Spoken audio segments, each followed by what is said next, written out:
Okay. Thumbnail. Hawaii thumbnail. Yeah. All Awesome. right. All right. Oh man. I'm. Oof. You're back. How was your trip? I'm back. It was like I've gone to Maui, to Hawaii, probably like 3, 4 times in the past 9 months, and this trip was really different. I went to Maui, and it's different in the sense that I felt like I lived there for a week like a local. Mm-hmm. I woke up, my daily routine was I wake up, go to the gym, do some yoga, get ready to go surf at like 5:30, 6 o'clock in the morning, drive down. First day, kind of awkward because it's like my first day, get my board out. Mm-hmm. And you bring your board. You have your. You well, bring this it. time I rented a Okay. board because I never brought a board to Maui, but next time I'll bring my boards. And I got kind of like taken in by the local community there. Oh, nice. Because you surf one day, they're like, okay, it's fine. But once I start surfing in a spot like multiple days, people start recognizing you, especially if you're out of town. Mm-hmm. So, I went through the normal etiquette, respect the locals, the native people that surf there all the time. And once they start recognizing me and realizing, hey, I know I can do this. Like, I'm not an idiot. Like, I can surf with them. They started sharing waves. They started talking. And then usually my nickname wherever I go when I'm out of town is like Santa Cruz, because that's where I surf the most. Mm-hmm. And that's where I surf from. And that's how we generally recognize people. We don't think about their names, but we think about where they surf. Wow. Like people from Japan, et cetera, different parts of California. San Diego is very popular. And so my routine, I go out there, surf, see my people, Mm-hmm. and it's just like, I just felt like I'm part of, instantly because of surf, I'm part of that community. Yeah. So I'm super grateful for all the people I met. I can't wait to go back, and I'll probably see the same people, and earning their respect, earning their just like being open-hearted Mm-hmm. and earning their respect, and not just like I'm some idiot out there Yeah. and I deceive them, but just being a part of the local community was really nice. And then afterwards, I went back to my hotel, rest up, got my tan on, Yeah. read my books that I brought, and then dinner, and then I just go to sleep early and just do it all over again. But I can totally, this is why it's a little bit more special this time. I can imagine myself just doing it, like surf in the morning, work a night afternoon shift, and Mm-hmm. then go to sleep, and then just rinse and repeat. Like I feel like I just do that the rest of my life, and I'd be content. I'd be done. That's it. So it's probably like one of the top trips I've ever taken to Hawaii so far, and I can't wait to do more. And I think the next time what I would do is with my boards, I'll drive and travel along the coast more in different seasons, and stay off the island so you all just don't overpopulate it. But it's devastating because of the fire that happened a couple of years back, and that side is still recovering. I see them building houses, and like I wish I could just. This is a part of me that's just like, man, I wish I could just like jump on an airplane, go help them rebuild the houses, and just pick up a hammer and nails and just go and do it, But I think that's where I'll probably end up. It's either that or Okinawa or Oahu or somewhere. I'll probably end up buying a little shack and bring my car over and just. And that's life. That's really it for me. Yeah, I mean, we were talking a bit off camera, but I was saying like, I'm so jealous that you have this like purpose and drive in life of, and then everything is extraneous. Like it's like, oh, just material goods. It's like almost like you have this carefree attitude. I mean, we talked about this, like Buddhist monks. Like you just have this thing, and that's, not everyone has that. I'm very jealous that you found that. I'm happy. Because, for you, it's like, what you want to do in life. And that's very exciting. And you have a plan. We talked about that. It took me 37 years. And then once I got it, Yeah, well, some people, Got it. live all their lives and then they never find it. So that's cool. That's super exciting, and you have a plan. And yeah, I'm super excited. That sounds awesome. It's it's I guess I would say this is where I'm always inspired by sports figures or people who do something so 100%, like they're all in, Yeah. like everything. And this is like, people like Steve Jobs, Michael Phelps, Michael Jordan, like these people that are at the top of their game, and even people that aren't. Right? You'll see in your day-to-day walk of life, if you just watch, and people in your career, you're just like, they operate at a different wavelength. Not necessarily better or worse, but just a different mindset, right?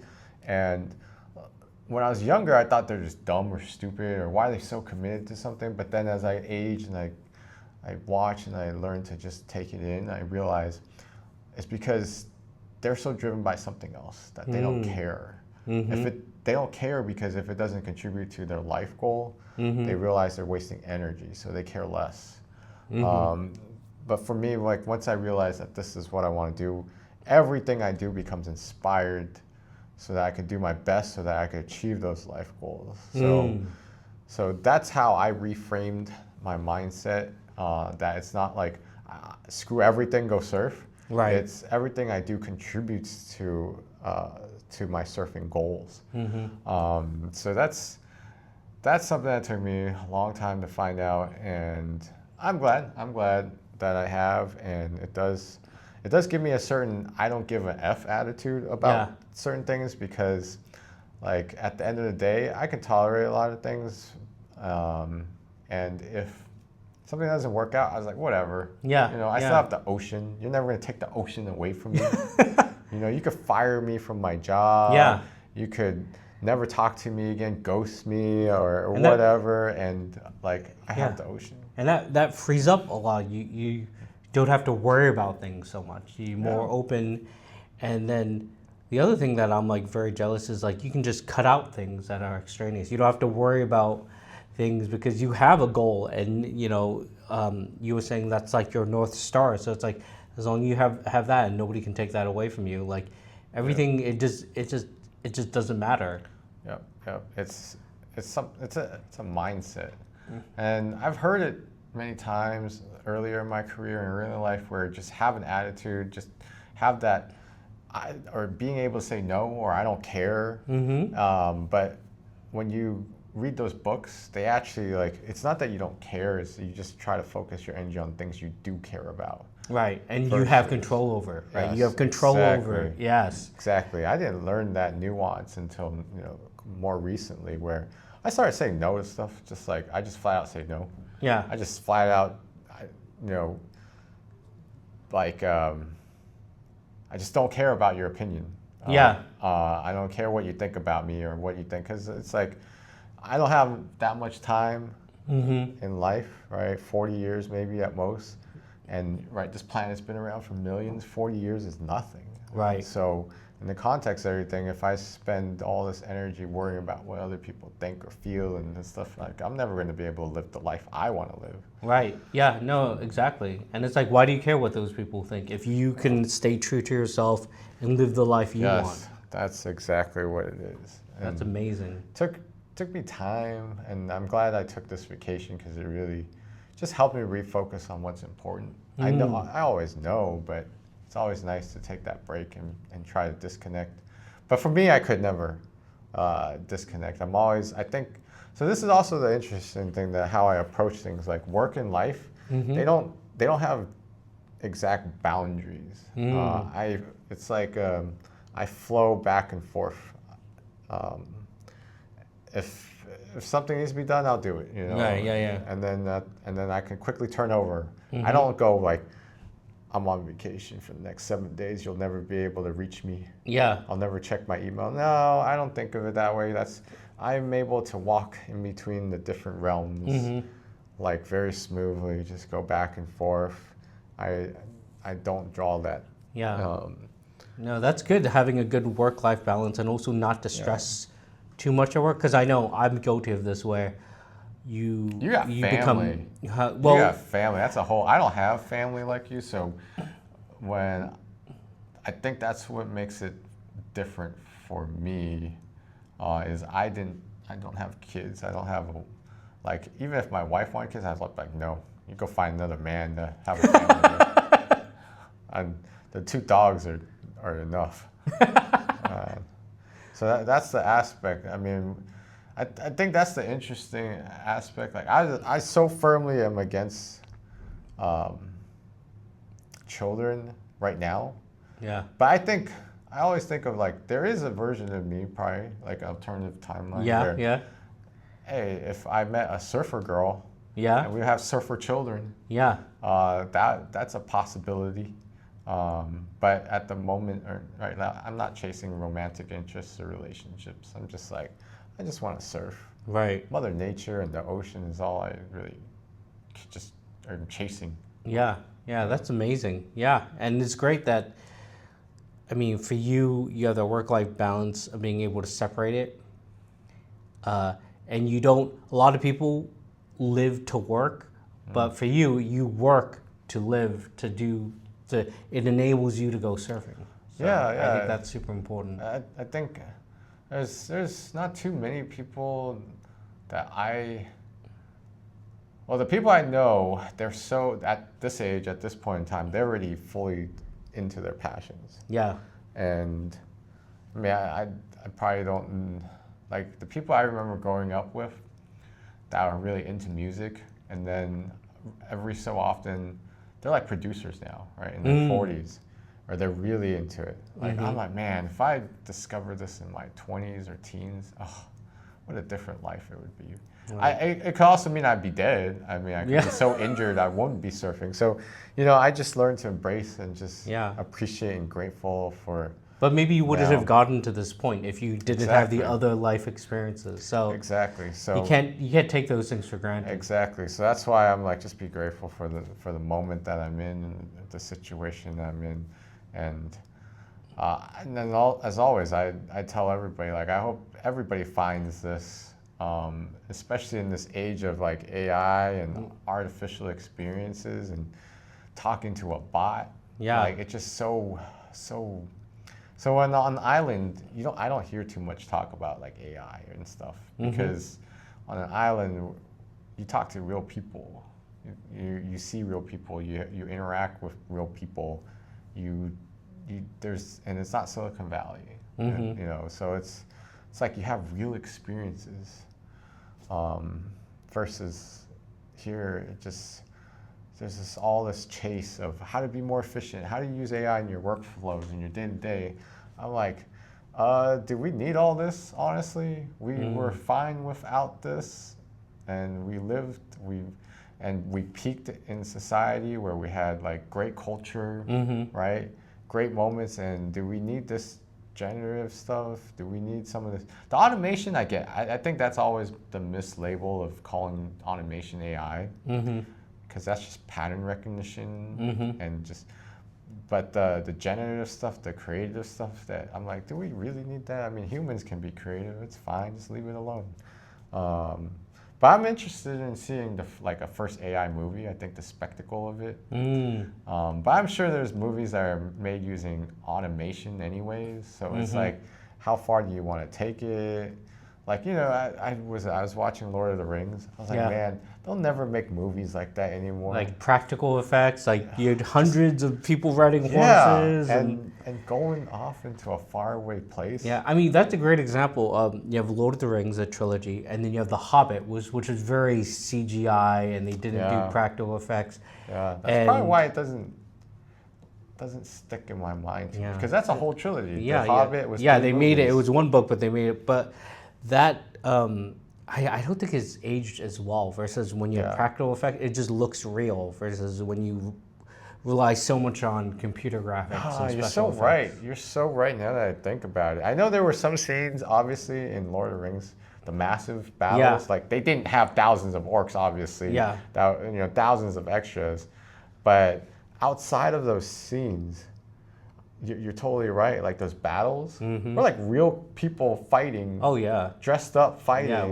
chainmail and practical effects, and what they couldn't do, they did models to do the camera. So it's so right. Yeah, that's probably why it's still so charming. And yeah, there's like, I don't think they'll ever make movies on that scale anymore in that way. But there's like that real grittiness to it. That no matter how great computer effects are, visual effects are, there's always some like you just know they're computer effects. Yeah, it's like the uncanny valley kind of thing. Yeah, it's like the lighting is off, or something's too perfect, too sharp, too in focus. But yeah, I never thought about it that way. Now that I look back, yeah, you're absolutely right. In terms of like The Hobbit was 3 movies made later. Yeah. And then there's The Lord of the Rings made earlier. But the original, like the Lord of the Rings, The Fellowship, and Return, like those are the ones that really, like the sets are real, and they're like classic classic movies. Oh man, yeah, those were the days. Those were the days. And this is why, man, every time like those movies you watch the extended edition. It's like a 12-hour sit down. It is not a short thing. And so you have to watch it at home so you can pause it to use it in the restaurant. Oh yeah, totally. It's epic. But when you talk about entertainment, so I gotta say I'm gonna diverge because, man, the one thing that even on vacation that brought people together, the World Cup. Yes. The World Cup, my man. Like I have to say, like, you know, it's wrapping up. That we're in semis now, but the positive vibes, the feel goods, like people discovering America. Yeah. I was just so surprised. And I think in this time where like wars or whatever, politics, and then you realize like life is kind of simple. The people that rediscover, foreigners, tourists discovering the little things in America that we may have taken for granted, like the size of our drinks and stuff. Free refills. What else? Ranch dressing was a huge saw that thing. Too. Yeah. I was thinking about ranch. They really don't serve that overseas or something. Like I didn't think about it that way. Yeah, it's funny. Like I remember like coming to the U.S. and that was a huge thing. Is like the size of the drinks, size of the portions, and like free refills. Because in Asia, you can't get a free refill on a soda, and here it's like, self-serve, and so it's like, or at a restaurant you get the, the bread or the chips ahead of time, and it's free, and a free refill with a free refill on French fries. That's very much like an American thing. Wow. Yeah. So stuff like that was really cool. And then I think I watched football or soccer over the years before, but this year I started appreciating the artistry of the sport. Like I never knew how to watch it. I'm just like, it's kind of boring. People are kicking the ball back and forth. And then for some reason, things just started to click. Like I'm watching not necessarily where the ball is at, but I'm watching all the other players and how they're setting up to make a play. To make a run. Exactly. And I was like, wow, there's a lot of artistry to this, and it's very, and I see why they don't score a lot because, I mean, first of all, kicking a ball and controlling a ball with your foot and feet and your legs, not easy, not easy. So you got to do that, and doing it for 90 minutes. So I was like, wow, this is really. Maybe also because I'm like older now, I'm like I can really start to understand the dynamics, the design of the game. That I can't wait till the next World Cup. Honestly, a shame that it's not in U.S. Right? I wish it was in U.S. every year because the time zone. Yeah, the time zone. I know it's like in Africa or something next year or next time. Yeah, I think it's one of the host nations, Africa. So it was like Dubai last time, and then. This time it's going to be like Africa, Middle East, I think, in that region. Yeah, it is, like you said, it's so interesting, and just seeing like these, like you said, these are people, these are athletes who are at the peak of their career, like athleticism. So it's easy for us to go and be like, oh, how come he did do that? How come he missed that kick? But these guys would destroy any other like team or any other, if he played anywhere else. So it's like the best of the best coming together. Yeah. Countries coming together, and it's amazing. And the other thing that makes it so kind of the Olympics is to be top of your sport. Every 4 years, a lot of these people will only play 1 to 2 World Cups. That's where Messi and Ronaldo are like kind of the anomalies of keeping yourself healthy. They've been going to so many World Cups, but a lot of these people, it's like, this may be their last World Cup. Yeah. Could be first or last, or they might not make it because it's every 4 years. Exactly. It's not automatic. Yeah, it's very competitive. Like, obviously, some regions are easier to qualify than others, but like a great example is Italy didn't make it this year and hasn't, but they won past World Cups, so it's very competitive, especially the nice European. Fact right there. Yeah. You're right. There is no Italy. Yeah. It's like assumed, an assumption, I would say. Like you would assume European great countries. Yeah. But it's, like, look at, they're all competing, like Spain, France, Germany. Germany got knocked out. Everyone just assumes Brazil. But very competitive, very good games. And seeing upsets, I think it's very similar to I'm cheering for the upsets every time. It is very exciting to see. The penalty kicks. Mm-hmm. Oh, to lose on penalty kicks. Yeah, that was so like tense. And you know the interesting thing is, I forget what team, but some teams, if you are kind of outgunned against a better team, you might play defensive, and that's where you try to burn down the time and run out the clock because you have a better chance at penalty kicks. Yeah. So there is kind of the strategy. Thinking that way. Yeah, some tactics. It's that very makes a lot of sense. Yeah. Yeah, it's like where you're like, oh, I'm just gonna, especially if you're a down player, like a couple teams got red cards. That's just like, that sucks so much. Yeah, the yellow card to red card is such a huge gap, where it's like you get 2 yellow cards, it's a red card. Like, it's not like in a hockey where it's like, oh, you have a power play, so you sit out for 5 or 10 minutes. You are out for the entire game, and you're down again, and you can't. If you qualify, you don't get to play in the next game. So getting a red card is like so brutal. Like, that's the part that makes the game like really.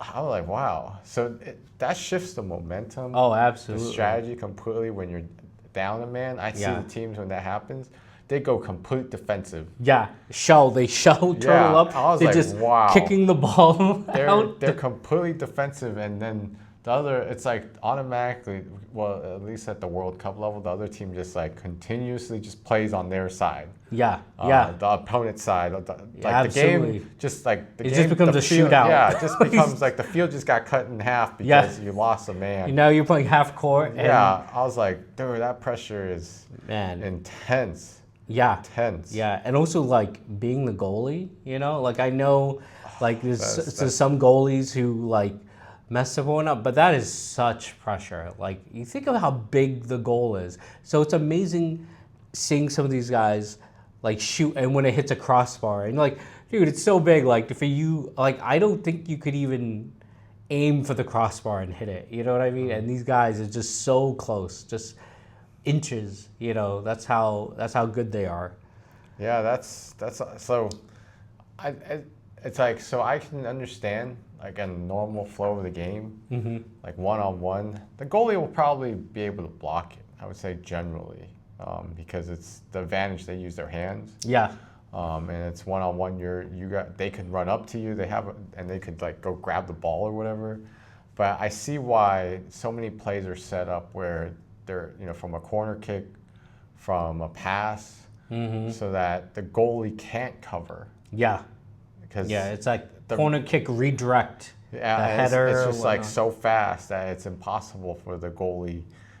You get a better chance of scoring into the net because you're redirecting, and just human reaction time, like you don't know where they redirect to. It's so open. So then that's the one part of the game that I started appreciating. Like, I was like, why don't everybody just shoot the stupid thing into the net every time? No, because it doesn't work, because the goalie will see it coming.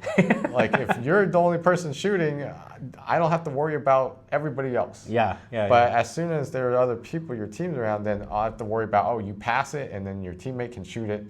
Or you pass it the other, like there's all these things that open up in your percentage or your higher percentage. Yeah, that's why corner kicks are so like potential to score, because you can't be offsides. and it's a corner. The offside thing. Yeah. When you say offside, man, it's like the hardest. That was like the hardest thing for me to understand for the longest time. Mm-hmm. But then it's like you just need to have people between you and the I mean, goal. it's basically to make people run, basically. So you're not just cherry picking, but it's scary because the defenders can move up, so someone's offside at the time of a kick. But if they're onside at the time of kick and you move up, like you just given the guy, like it's such a, like you're putting a lot of faith in the ref calling it, you know what I mean, to do offside. So the one thing with the World Cup that I thought was like the technology behind the freaking review cameras, the 3D VAR models that they can, like I was just like, wow. So they have multiple cameras. They can recreate the whole situation in 3D to tell if half your body's offside and stuff like that. I was blown away. I was blown away. That was a nice. Now they just need to fix stoppage time. So I know exactly when it's going versus it's just the ref like saying, 10 minutes. Also, there's a lot more stoppage time now because they have the hydration breaks. That was something that they never did. Yeah. And I was joking with a friend. I was like, I think they're doing it to put more ads in. Like, yeah, I mean, there's the ads definitely, but I also think in some parts of the United States it is super hot. Yeah. Like right now, as we're recording for today, like in California, it is a heat wave. Yeah. But it's a strange one because I would say yesterday was super humid. Yeah. It was humid. It was very humid and muggy in the morning. Today is a dry heat. And then tomorrow will probably be another dry heat day. So it was like I went to Maui and I came back, I'm like, wow, I thought it would be warmer in Maui. It's just as warm and hot here as it is in the tropics. And it's pretty crazy. But yeah. I enjoy But yeah, I think hydration breaks are a great idea. You know what I wish they would do is I wish they would, if I could change some of the rules, I wish they could, because right now when you are subbed out, like you can't go back in. Yeah, you're right? out. You're out. Done. Yeah. Versus basketball, where you just can switch people in and out. And if you did that, I feel like the game would be a lot faster. But maybe it would break the pace of the game. I think it would slow down a lot. Do you think it would slow down? I mean, I don't know how the subs work. I don't know like when you can sub, so I'm not too familiar with. I think it has to be a stoppage, a break in play. Oh, really? Like there's no timeouts in soccer. Yeah, I'm not very. Like when the ball goes out, okay, that's a stop, and then you can do it. Yeah. Oh, I see. Yeah, I'm not very familiar with all the rules in the sport. But yeah, I learned to appreciate some of those weird things like the stoppage time and not being exact science, the courtesy. Like I remember that in soccer is also where if you kick the ball out, you'll just say, like, yeah, I did it. It's on my touch last. Like you would just say it. Like you don't count on the referees to say it and make a call. It's like there's some gentleman manners or etiquette to the sport. That's not so, like, it's got to be so super precise. So that aspect is just part of the artistry of this thing. But also, going back to stoppage time, we've had some great goals in stoppage time. Where, I saw. Where it's like, oh my God, incredible. There's such urgency in stoppage time to like equalize or to get a goal. Yeah. Sometimes I'm like, why weren't you doing this the whole 90 minutes? But that's also coming from like me watching it, armchair coach. But these guys, like, I can't imagine like running up and down for 90 minutes and just getting winded.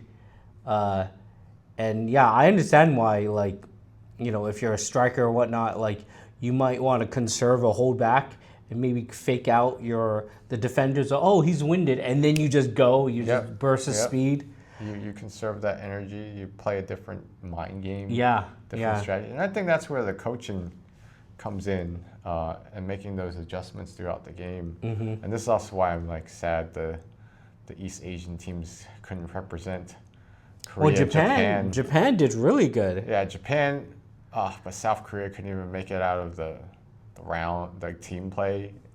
I was just like, you know, I think now since they have more teams, they'll have a better chance.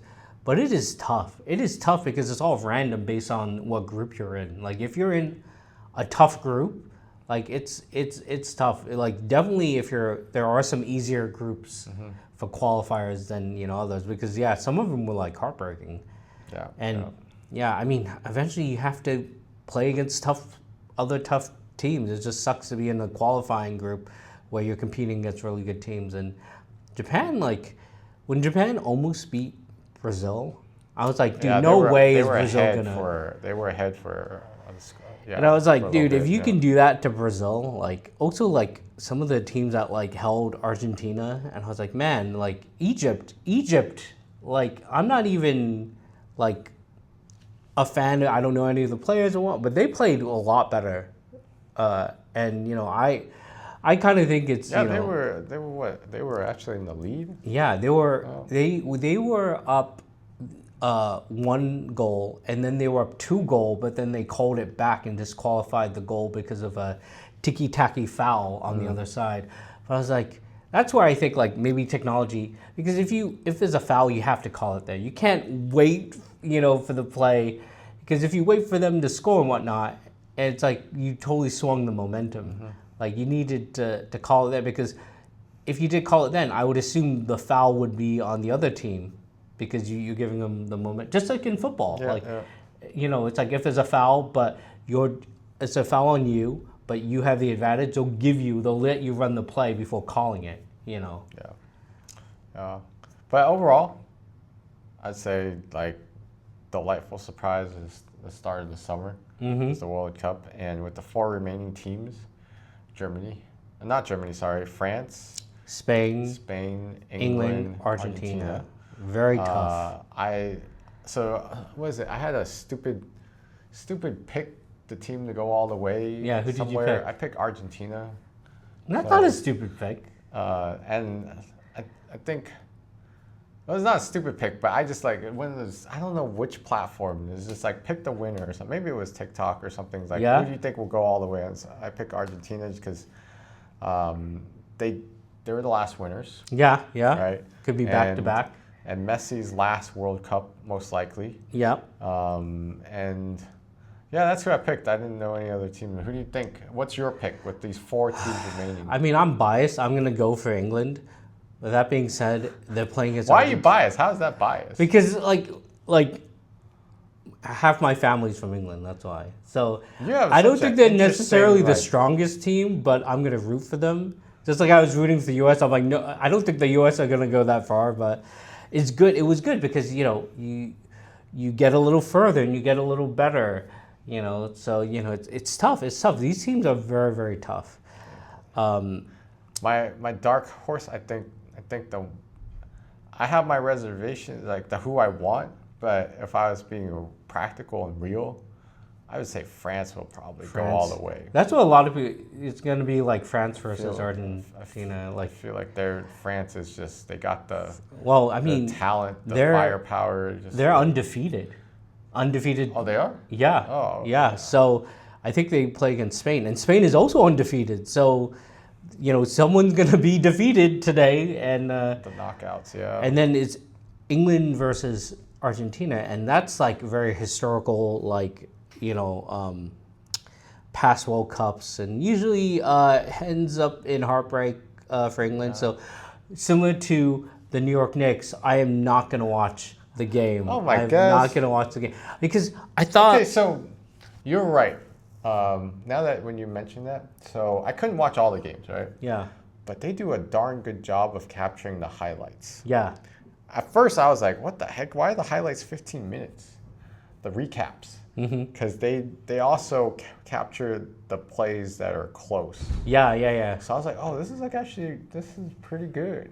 Yeah. You'll get spoiled like just watching highlights and whatnot. Be like, oh, I can watch a game in like 15 minutes. Yeah, but unlike basketball or football, where it's usually just like scoring plays. Yeah. Or turnover plays, the soccer or football highlights in this sport are even the plays that they missed the kick. Or missed the score, those are also captured. So I was like, wow, this is kind of different. And it's such a much more low-scoring game like the difference between like 1 and 0 doesn't sound like a lot, but that could be a lot. And if 2-0, like I think, yeah, it's like because it could be like, and scoring can happen at any time. Like England scored like back to back within like 9 minutes. Yeah, I was disgusted. I was like, that just sucked the air out. Yeah, that's a momentum thing. Yeah. Like that's what would have happened with Egypt versus Argentina. They scored, being up 2-0 going into halftime. That,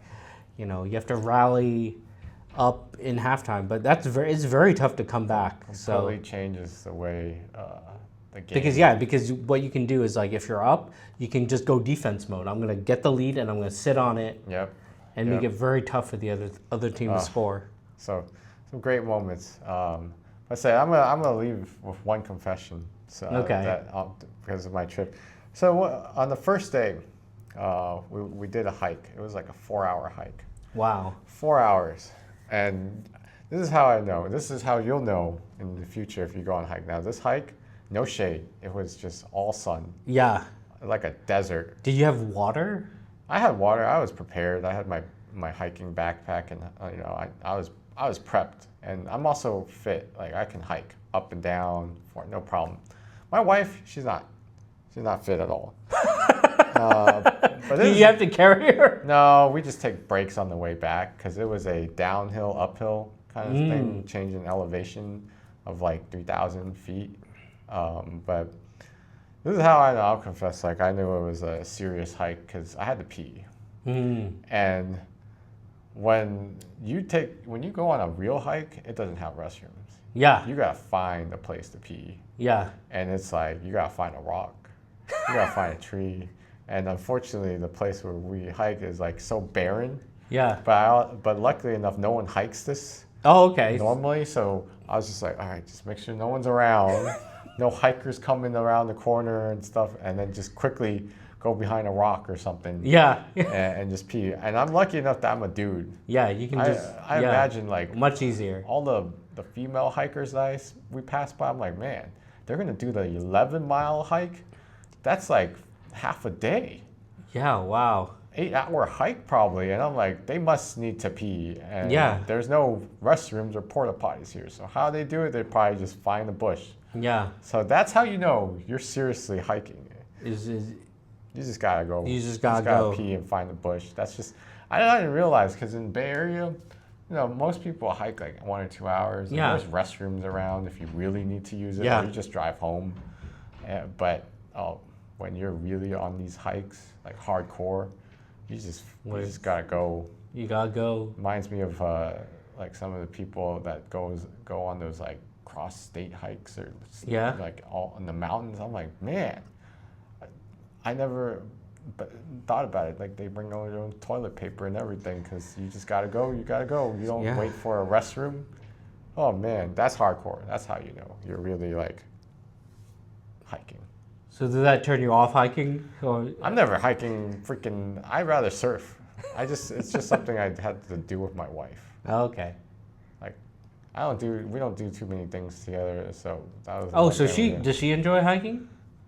No, I don't. She's not. You're like, so why are we both doing it? I thought you liked doing it, Jack. I think of like a true hike, like a hiker or someone who really loves it, and not just a casual. Like I think of people at work that have the equipment, that have the sticks, the poles, and then super helpful. Like that stuff, the poles are super helpful because if you're hiking real trails that aren't paved, the ground's unstable. So the sticks help a lot. The walking sticks, whatever you want to call it. Proper clothing. Oh my God, I just did it in my sandals. Wow. And rocks, or just like I'm just walking in sand. It felt kind of nice because it was warm, like on the beach, but my feet are all beaten up and I didn't have like proper anything really. Luckily I'm just fit enough to just do it. Yeah. But the hardcore people I see, they got the whole backpack, they got the whole... The shoes, snacks, the hat, the wide brim hat or whatnot. Oh, I was like, yeah, they got it. I just and they're looking at you and they're like, amateur. Yeah, exactly. You don't even know where to pee. All you did was just bring some water and that was it. I'm like, oh yeah, exactly. I don't even know where to pee. I was just hoping like no one's around and find a rock. Yeah. And just quickly go. And luckily, you know, because it's so barren, there's nobody, like, there's no cameras, nobody's watching. So I just went and did it. I was like, there's no way I wasn't going to pee for 4 hours. Like, there's no way. Especially all the water I had to drink to stay hydrated. Oh my God. I don't even know. But that was my last, that's when you know you were deep that's into a hike. Hardcore hike. Yeah. So when's your next trip to Hawaii? Do you have that planned already? I want to go. I'll probably go back in like a few months. Probably it's July, maybe in September, October, another winter time or winter here. But and you can surf. You can surf all year round. Yeah, you surf all year round. You just go. That's why I gotta live on an island. Yeah. Oh, also, when you go, do you go whatever cheapest flight, or you try to get like miles on a specific? Oh, I just fly Hawaiian. Hawaiian, okay. Yeah, they have the best surfboard policy, so I just. Oh, what's their surfboard policy? It's just the same as a checked bag. Oh, okay. There's no crazy fees or anything, so. I wouldn't even know. So some airlines will charge you. Yeah, they charge you for oversized, but Hawaiian, because of the culture and everything and the pushback, it's just a regular check bag. Oh, that's cool. Yeah, that's something I would never have thought of, but yeah, that's a good tip. Yeah, it deters people from it because it used to be expensive, so you rent a board, but now because it's a check bag, you just bring your bag. Yeah. I mean, bring your board. And your board, it's like it's very you were telling me, it's like very personalized. You can get it very custom. Oh man, yeah, I can't wait. I'm saving up money for my next custom board. Can't wait. Put my Lucky Cat logo on it, and I just can't wait. Can't wait. That's cool. Yeah, you'll have to show me. Definitely. Like oh man. I mean, I could start a whole podcast of me just talking about surf like 8 hours a day. I mean, I feel like, but I'll just be blabbing on and on. How I'm sure there's people who do that already, so I'm not going to do that. And I just enjoy my conversations with Jason, the family man. The family, yeah, it's so different, and the topics we talk about. You give me that perspective on the other side, you know, and it keeps me grounded. It's like I'm never gonna have 2 kids running around, but you have them running around. Plus a dog. You can live fatherhood vicariously through me. Yeah, without having to afford it, which is the greatest part. But yeah, that's a wrap. Enjoy the shortbread cookies from You got me Maui. shortbread cookies. Thank you so much. My wife loves shortbread, so we'll have to try this. Coconut flavor, my pleasure to bring back some island treats. Next time I'll go to Costco and buy you like a family pack of something. You know, the funny thing is sometimes like when you go to Hawaii or whatnot, but then you like come in, you're like, they're selling the same thing. I should have just bought it here, and then I would have to bring it through the Hawaiian, macadamia nuts and whatnot. You can just buy it at the Costco here. Yeah, some of the farmers market stuff are worth it, but I can't bring those things because they're fruit. Oh yeah. Yeah, I don't risk bringing fruit and stuff. I don't think you can because of it's an island and customs are different. Yep. But yeah, enjoy. Yeah, thank you so much. And we'll see you all. We'll see you next time. Episode. Okay.